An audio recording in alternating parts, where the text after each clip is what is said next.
suppose that you were able every night to dream any dream you wanted to dream. And that you could, for example, have the power within one night to dream 75 years of time, or any length of time you wanted to have. And you would naturally, as you began on this adventure of dreams, you would fulfill all your wishes. You would have every kind of pleasure you could conceive. And after several nights of 75 years of total pleasure each, you would say, well, that was pretty great. But now let's have a surprise.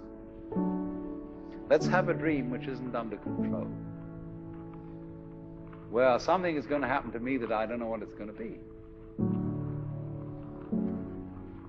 And you would dig that and come out of that and say, wow, that was a close shave, wasn't it? And then you would get more and more adventurous, and you would make further and further out gambles as to what you would dream. And finally, you would dream where you are now. You would dream the dream of living the life that you are actually living today. That would be within the infinite multiplicity of choices you would have, of playing that you weren't God.